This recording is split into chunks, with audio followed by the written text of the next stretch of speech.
Alors, c'est la deuxième séance de la leçon de conjugaison dont le titre est le passé composé.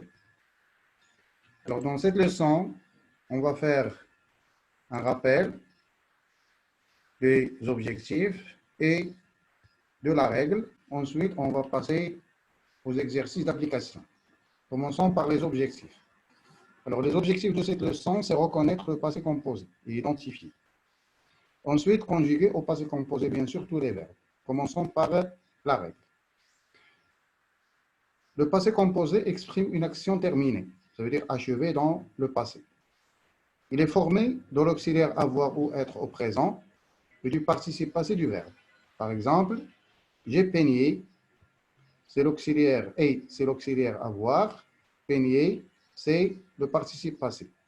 Je suis allé, suis, c'est l'auxiliaire être. Aller, c'est le participe passé. Les verbes du premier groupe en ER et le verbe aller, du troisième groupe, ont un participe passé en E accent. Par exemple, le verbe visiter, visiter. Aller, aller. Et ainsi de suite. Les verbes du deuxième groupe en IR et certains verbes du troisième groupe ont un participe passé en I. Par exemple, le verbe finir, fini. Partir, parti. De nombreux verbes du troisième groupe ont un participe passé irrégulier. Ça veut dire, à chaque fois, il y a une terminaison différente. On peut trouver S, on peut trouver U, on peut trouver T. Par exemple, le verbe prendre, pris, avec S. Vouloir, voulu, avec U. Pouvoir, pu. Voir, vu. Venir, venu. Faire, fait, avec T. Dire, dit, avec T. Les auxiliaires avoir et être ont aussi des participes passés irréguliers. Le participe passé du verbe avoir, c'est U. Le participe passé du verbe être, c'est été. Pour trouver la dernière lettre muette d'un participe passé, mais le participe passé au féminin. Par exemple, prise, pris, écrite, écrit. Ça, c'est pour trouver la lettre finale muette en général. Passons aux exercices d'application. Exercice 1. Relève les verbes conjugués au passé composé. Alors, tu vas lire le texte et tu vas relever les verbes conjugués au passé composé. Alors, je crois que c'est facile, c'est accessible pour tout le monde. Le deuxième exercice. Complète ces phrases avec l'auxiliaire avoir ou être conjugué au présent. Ça veut dire selon le verbe. Alors, par exemple, nous, le verbe suivre, vos conseils.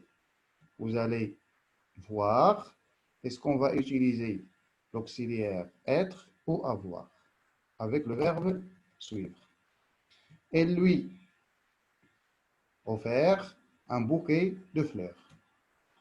Vous venir hier, Simon sorti en premier, tu bu ton jus de fruits, alors complété par être ou avoir au présent, qui va faire avec le participe passé le verbe conjugué au passé composé.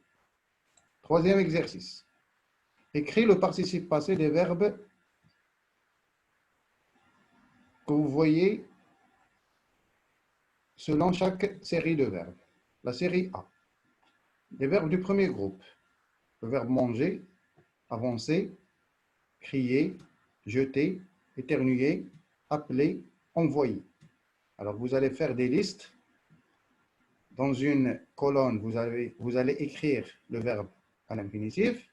Dans l'autre, vous allez faire le participe passé de chaque verbe.